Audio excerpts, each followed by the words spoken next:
Candidato César Nascimento é eleito prefeito por cubatenses com mais de 27 mil votos.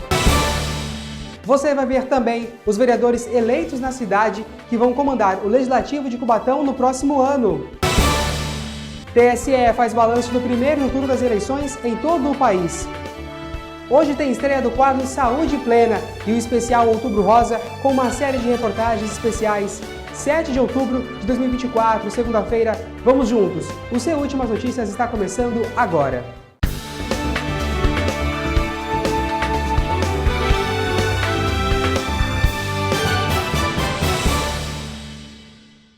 Olá, boa noite para você. Ontem foi o dia da democracia, mais uma eleição municipal. Foi a sua chance, eleitor, de escolher vereador e prefeito que irá comandar a sua cidade pelos próximos 4 anos.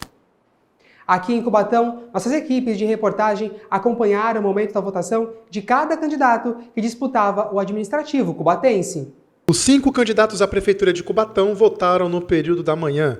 O César Nascimento, do PSD, acompanhado de sua vice Andréa de Castro, votou na Escola Estadual Lincoln Feliciano, na Vila Nova. Andamos 4 cantos da cidade, cansativo, exaustivo, mas a gente ficou muito feliz da forma calorosa e acolhedora que todos da nossa cidade nos receberam.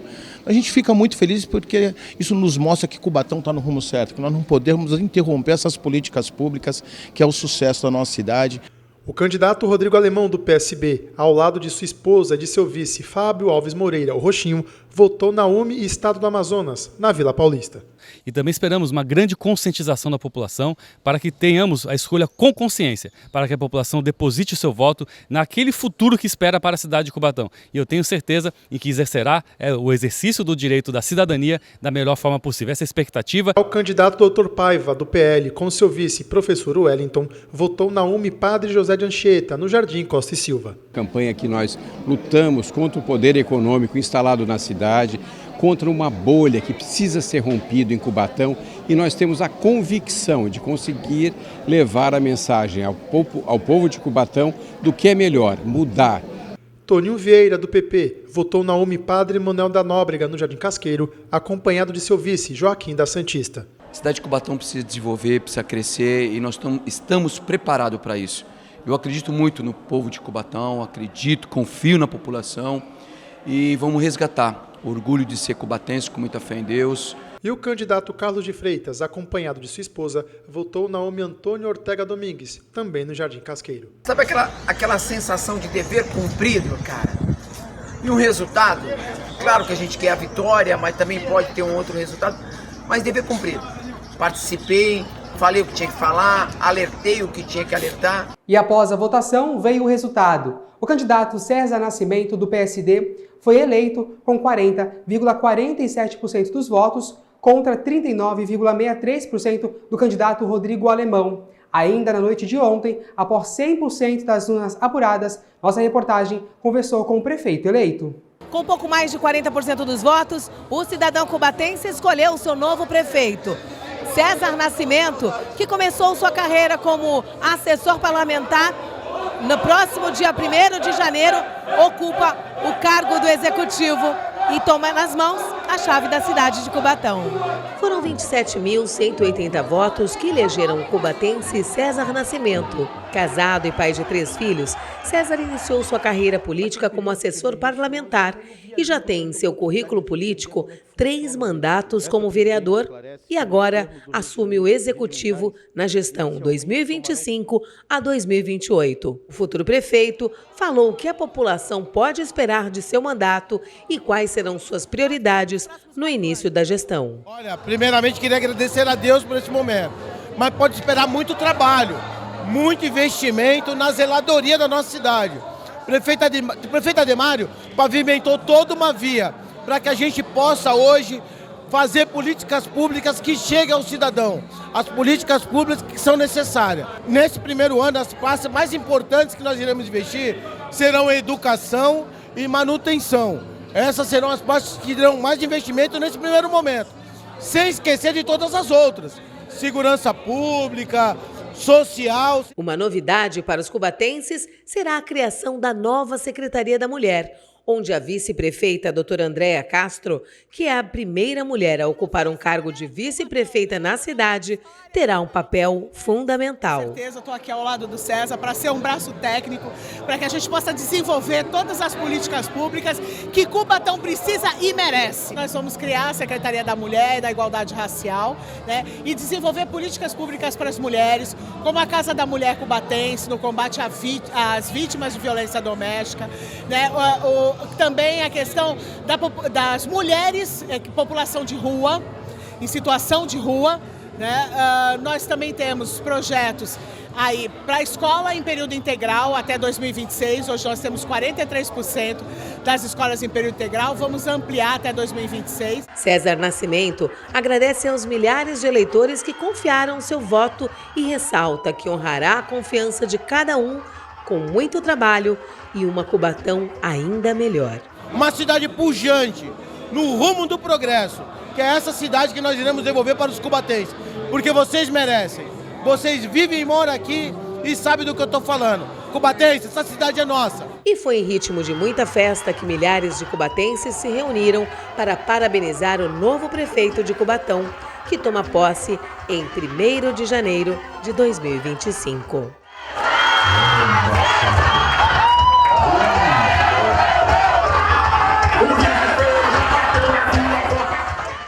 E ontem a população de Cubatão não elegeu apenas um novo prefeito. Vereadores também foram escolhidos, alguns reeleitos no Poder Legislativo e outros assumem o posto pela primeira vez. Após os resultados finais para o Legislativo cubatense, são esses os candidatos que ocuparão uma cadeira na Câmara Municipal de Cubatão. A partir do dia 1º de janeiro de 2025, Alexandre Mendes, o topete, eleito com 4.336 votos. Guilherme Amaral, com 2.273. Rony do Bar, com 2.201 votos. Ronaldo da Comissão, 2.050. Marcos Roberto Silva, o Tinho, com 1.972 votos. Kleber do Cavaco, 1.857 votos, e Alain Matias, com 1.593 votos, todos eleitos pelo PSD. Xuxa, do PSDB, com 1.640 votos, Jair do Bar, 1.635, e Ivan Delbrando, com 1.073 votos, todos também do PSDB.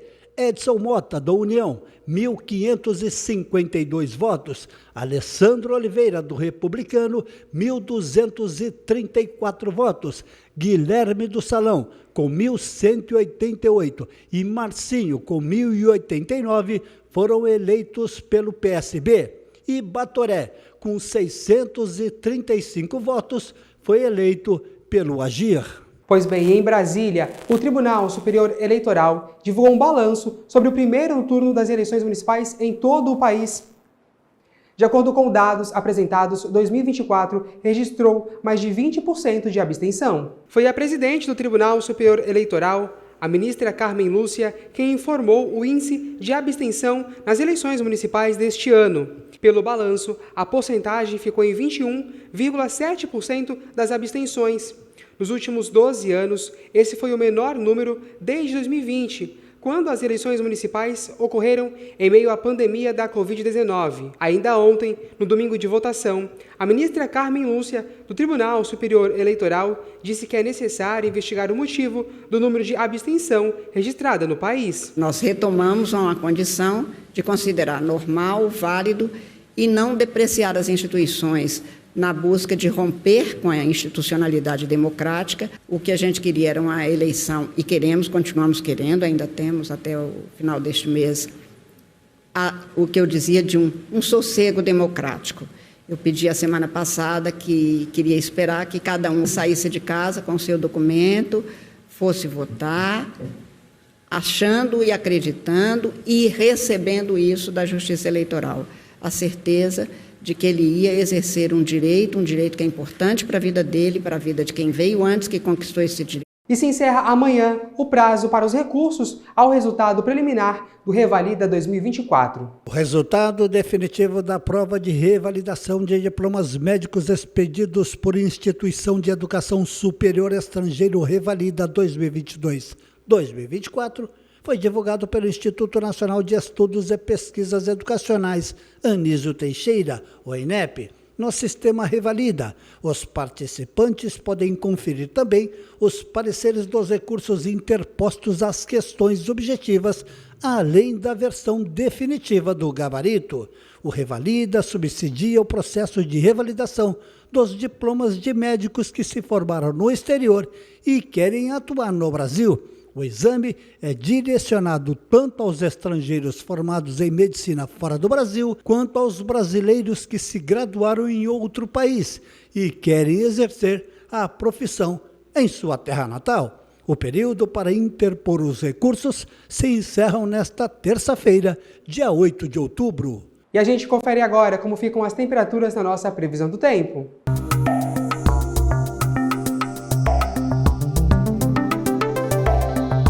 A terça-feira amanhece com sol entre nuvens e períodos de céu nublado durante todo o dia. Não há previsão de chuva. As temperaturas continuam amenas, variando entre 16 e 22 graus. Os ventos são leves durante todo o dia e a umidade relativa do ar fica entre 79% e 93%.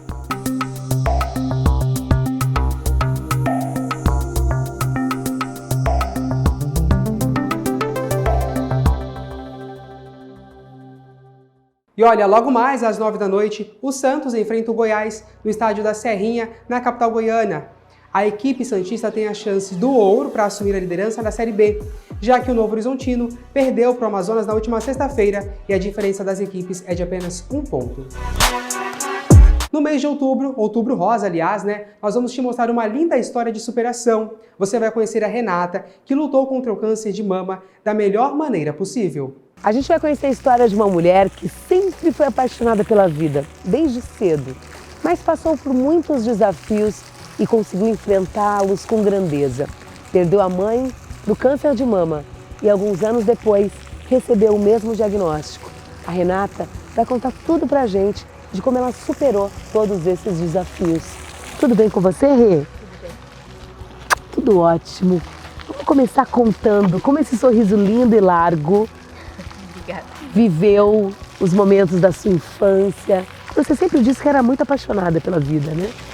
Sim, desde criança, mesmo com todas as dificuldades que a gente tinha, eu sempre procurei sorrir e viver da melhor forma possível, né? Sempre com otimismo, com esperança, com fé. E com toda essa felicidade, essa vontade de viver, ainda assim você recebeu algumas notícias que não foram positivas. Você perdeu a sua mãe do câncer de mama. Sim, em 2004, a minha mãe, infelizmente, ela não conseguiu vencer essa batalha.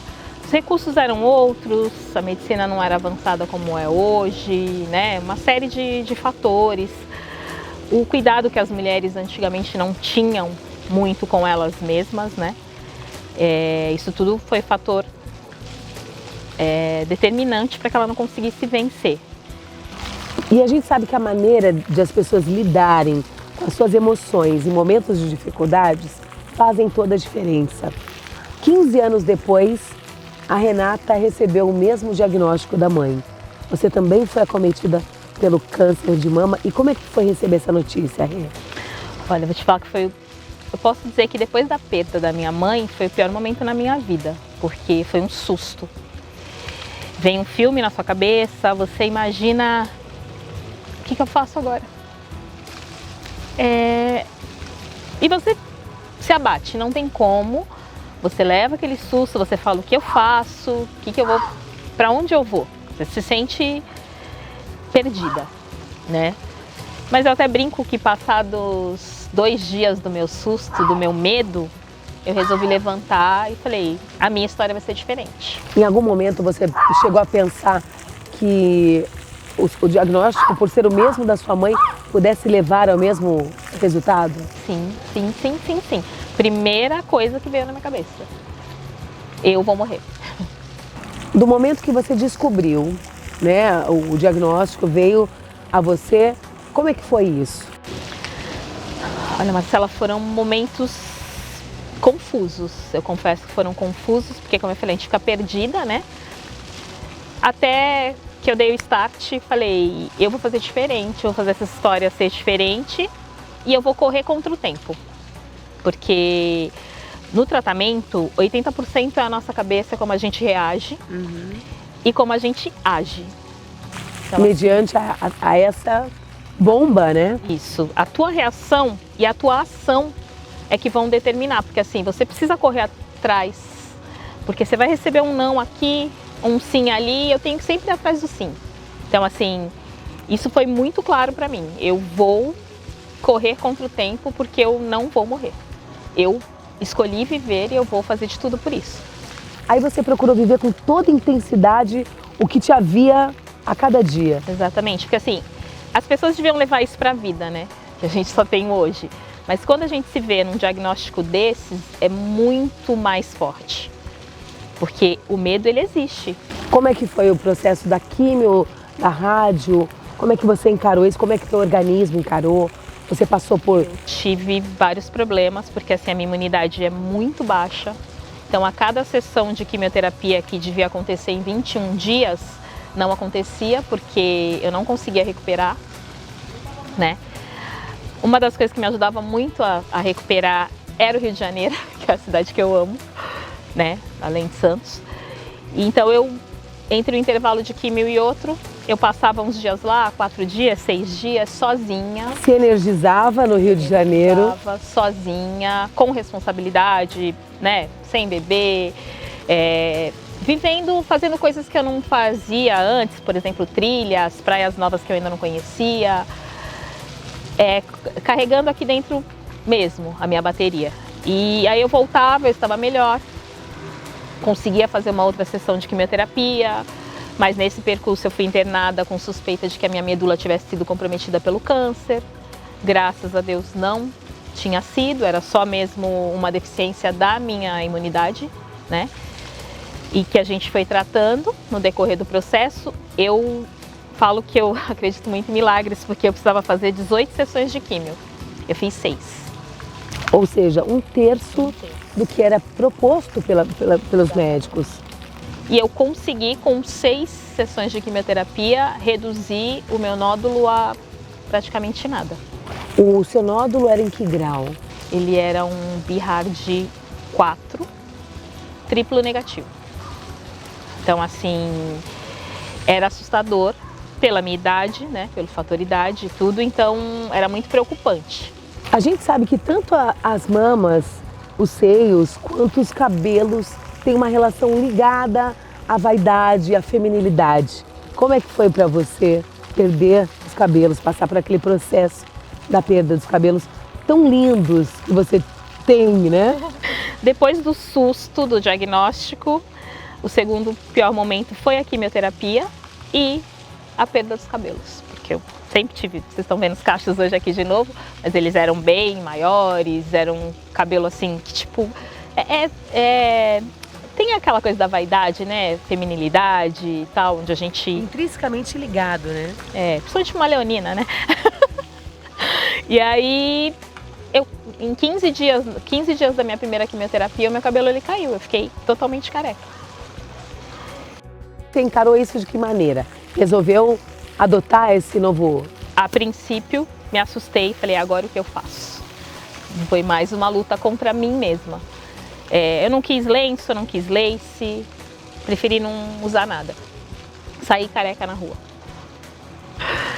Saí, falei, seja o que Deus quiser, vamos lá. A princípio a gente se sente insegura, mas depois eu acostumei de uma forma que algumas pessoas que não sabiam do que eu estava passando achavam que era só uma mudança de estilo. Porque eu sempre falei, desde que passou o susto, que eu não estava doente, que eu tinha um problema de saúde como metade da população mundial tem, e que ia passar. E em todo esse processo, você falou dos momentos mais difíceis, qual o melhor momento que você falou? Valeu a pena ter pensado assim, ter acreditado na vida? A última radioterapia. Foi um momento assim, muito esperado, muito importante, porque... Aí a radioterapia já foram 18 dias, é uma coisa que machuca a pele, que queima. Então no último dia, ver que eu tinha aguentado forte e que eu tinha passado por mais uma etapa e que realmente tinha chegado ao fim, ali foi muito confortante, muito maravilhoso. E após esse período da radioterapia, o segundo melhor momento foram os exames, que a gente volta, né? Refaz os exames e os fatores cancerígenos, eles simplesmente, praticamente zeraram. Então, mais uma vez eu falo, eu acredito em milagre e na força da gente. Quem é a Renata antes do câncer e quem é a Renata hoje?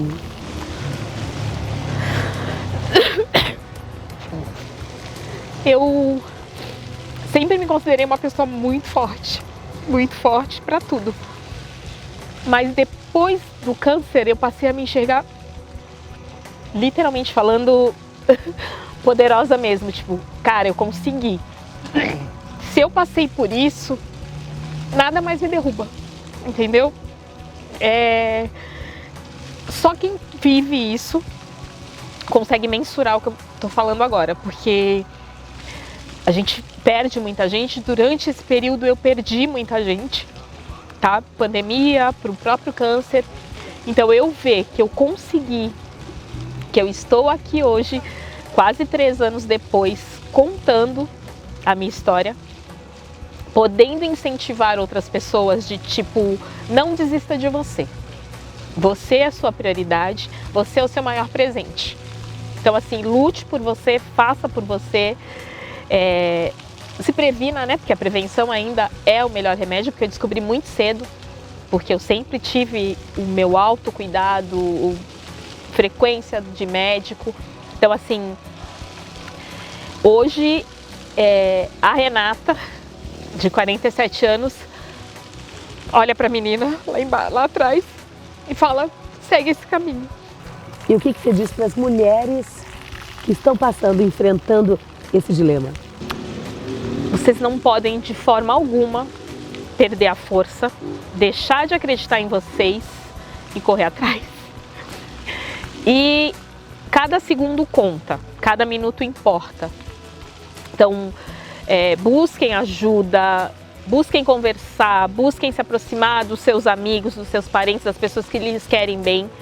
Porque é um momento difícil também, porque a gente vê muita gente que a gente achava próximo se afastar. É o joio do trigo, mas que lá na frente a gente enxerga que foi o melhor que aconteceu naquele momento, tá? Porque a gente só se fortalece. Mas pra gente se fortalecer, essa força vem aqui de dentro. E sobretudo acreditar que você pode vencer qualquer coisa quando você luta pela vida.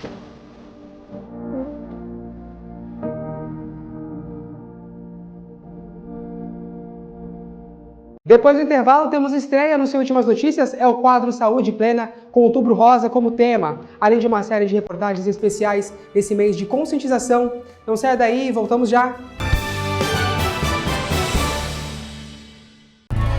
Educação é um direito de todas as crianças e adolescentes. O tipo de escola pode até mudar. A localização também. Pode ser uma escola perto de casa, pode ser próxima ao trabalho do pai, ao trabalho da mãe. O que não pode é ficar fora da escola.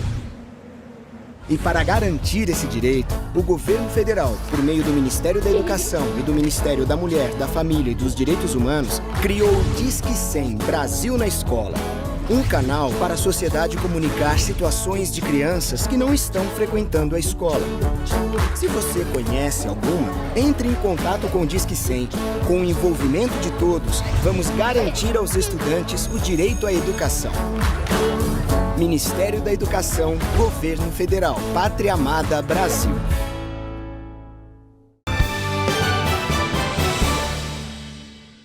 Estamos de volta com as últimas notícias e estamos no mês de outubro, mês esse que levanta uma bandeira feminina mais do que importante, a conscientização do câncer de mama.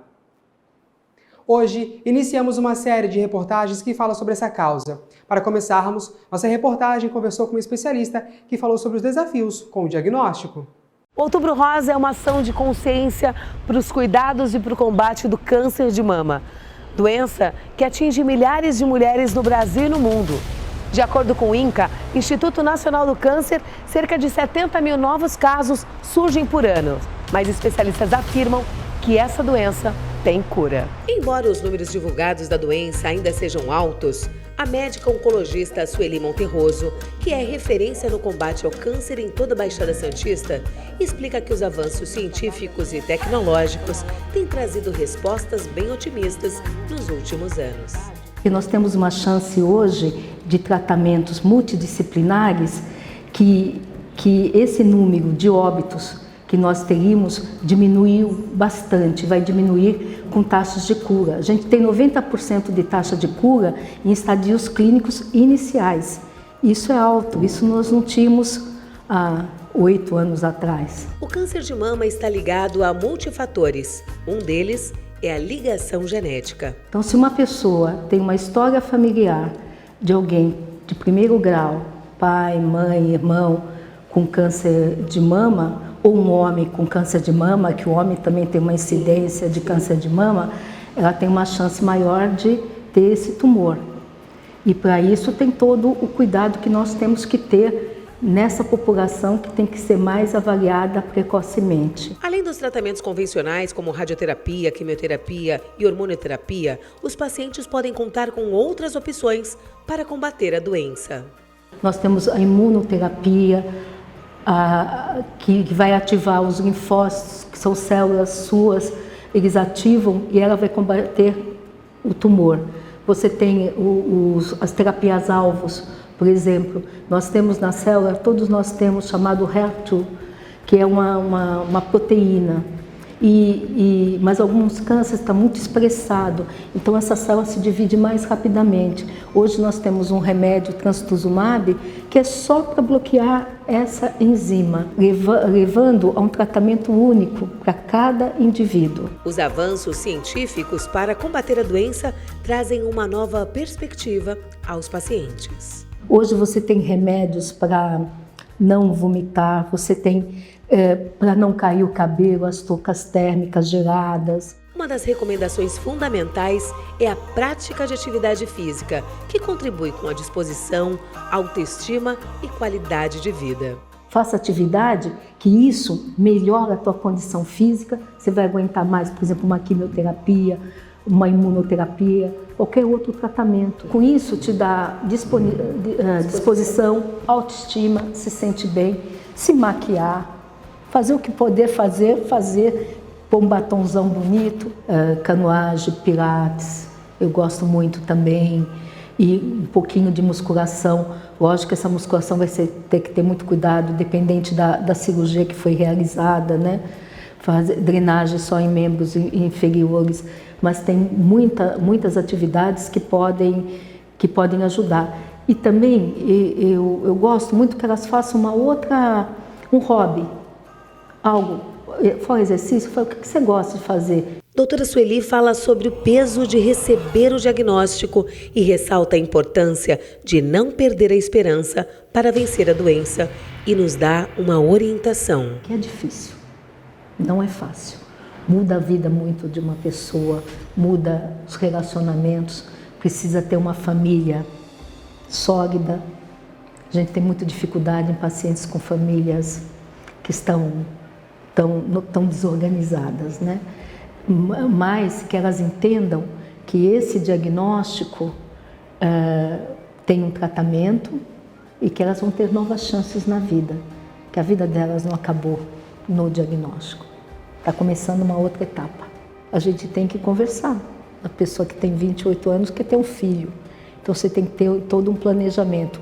É muito difícil a notícia, mas depois elas vão entender no mecanismo de tratamento e de doença, por isso tem que ser multidisciplinar. A especialista salienta a importância de olhar com leveza para o diagnóstico e seguir confiante no tratamento. Os chineses falam que quando a gente tem alguma doença, é porque a gente tem que mudar a vida da gente. Então, essa mudança que tem que ter na vida de cada uma que tem.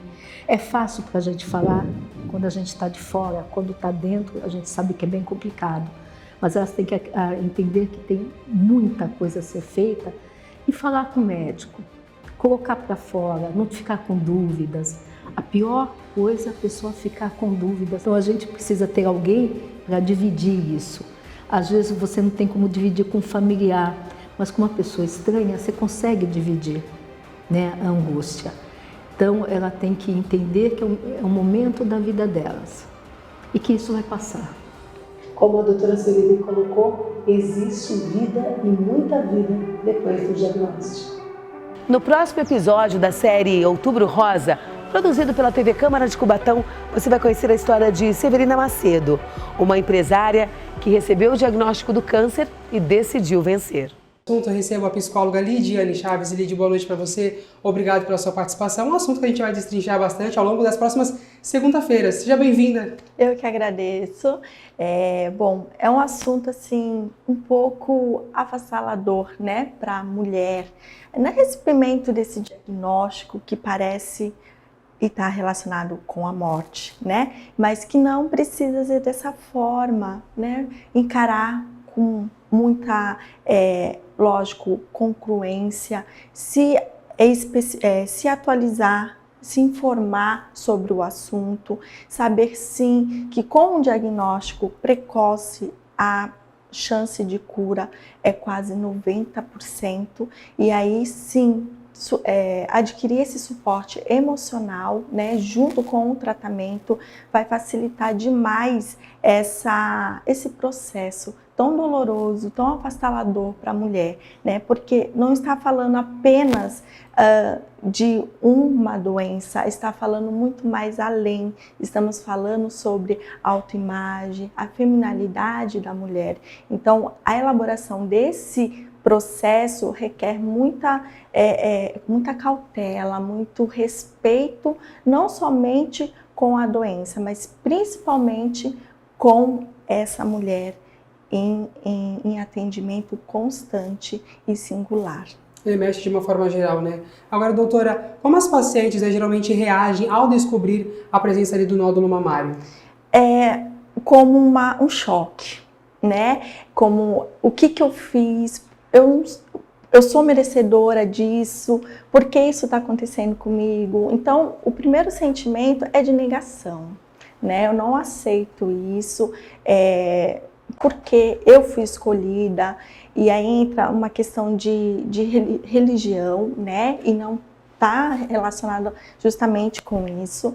E está assim, que tem sim um caminho todo a percorrer, que tem um processo lindo, florido pela frente, através de recursos, né? Hoje contamos com muitos avanços, a medicina cada vez mais, até mesmo porque nós temos esse percentual de cura, sim, né? Então, a incerteza, o medo, a ansiedade, a depressão são fatores e sintomas que estão relacionados com o diagnóstico. A senhora acabou de falar sobre o medo, né? Mas quais são os outros fatores que acabam surgindo nesse momento? Acho que o medo é o maior de todos, mas outros fatores, né? Outros também vêm acabando surgindo aí nesse descobrimento, não é isso, doutora? Sim, como eu havia colocado, né? Não somente mexe com a feminilidade, mas tem uma outra questão que, né, deslincha nesse contexto aí que nós vamos acompanhar no decorrer dos nossos encontros, que é o quê? A autoestima dessa mulher, né? A autoimagem. Então, ter um apoio, não somente emocional, mas também uma rede familiar, né? Porque muitas vezes a negação não vem por parte da família, mas sim dessa mulher, né? Dessa paciente em tratamento, ao descobrir esse diagnóstico. E pode sim, com esse apoio, com essa rede de apoio, com a ajuda também terapêutica, né, do médico, do oncologista, todo em conjunto, porque é um trabalho né? Sim, a porcentagem é muito positiva no processo. Doutora, um outro fator que acaba entrando, né, é o choque inicial, afeta a vida cotidiana das pacientes, né? De que forma esse medo, a incerteza vai impactar na rotina, de trabalho, também com a família? Acho que é um ponto que realmente pega nesse momento, né? A partir do momento que elas tem essa notícia, elas começam a pensar nesses fatores, meu trabalho, minha família, os meus amigos, e até que ponto entra o seu trabalho, né? O trabalho de ajudar essas mulheres? Sim, nós, né, nesse caso, vamos trabalhar o quê? A ressignificação, não somente dessa mulher, mas como encarar trazer, né, o resgate dessa coragem, mostrar para ela as possibilidades de eu consigo, eu posso sim, eu vou seguir o que precisa ser feito nos protocolos, né, e vamos aí trabalhar para essa autoestima, resgate desse autoamor, vamos trabalhar também essa segurança, como eu havia colocado lá no início, né, o preconceito, muitas vezes, né, ela se vê nessa questão da sociedade, como que a sociedade vai me ver dessa forma, como uma coitada, como vítima. Então, muitas das mulheres, né, em tratamento, preferem e optam por não falar, né, só depois sim do tratamento, justamente por conta desse preconceito e se colocar em papel de vítima. E a gente sabe que não é isso, é um processo de encorajamento, né, e de renovação do processo. Doutora, esse silêncio que a senhora acabou de citar, ele pode ser prejudicial para o paciente? Seria bacana que, por exemplo, ela contasse para um familiar, contasse para um amigo, para que ela tivesse um apoio, um suporte nesse momento? Seria fundamental esse suporte? Sem sombra de dúvida, né? Então, esse suporte não somente da família, um membro, não precisa ser a família toda em questão, mas de repente um colega, né, que ela se identifique, que ela tenha segurança, um profissional, né? Tem muitos aí trabalho paliativos, que podemos estar juntos, né, e que vai sim ajudar essa mulher durante o tratamento. Agora, outro ponto é o que a gente está fazendo aqui nesse especial Outubro Rosa. Até que ponto a informação chegando para essa mulher é importante, né? Das mais variadas, do médico, de um especialista, um trabalho como o da senhora, de um psicólogo, né? Até que ponto, chegando essas informações, pode ser uma forma de ajudar as mulheres, doutora? A comunicação em si, né? Como forma atrelada a essa ajuda. Vamos tirar o estigma, né? De... isso aqui vai me levar à morte, né? E não, ela precisa sim encarar de que estamos, né, em uma atualização onde a medicina está correndo assim com grandes avanços, né? Muitos avanços positivos, inclusive, e de que sim temos recursos que o pré, né, inicial de todo o tratamento, sim, vai trazer uma forma positiva de ela encarar toda essa, né, esses conflitos, essas angústias que ela está passando no início, que parece sim um caminho sem fim, mas quando ela começa a entender esse processo, né, que não somente da doença, e não vê a doença como, é até estranho falar, como doença, né, mas algo que eu estou cuidando, eu estou tratando, mas que isso vai passar, que isso vai me trazer outros olhares, outras oportunidades de enxergar a minha vida. Tá certo, doutora. Muito obrigado pelos seus esclarecimentos. Espero você na próxima segunda-feira para a gente bater um novo papo sobre as mulheres. Mais uma vez, seja bem-vinda. Muito obrigado. Eu que agradeço. Boa noite. Nossa Últimas Notícias de hoje fica por aqui. Para você, uma ótima noite. Voltaremos amanhã às 6h15. Até lá. Tchau.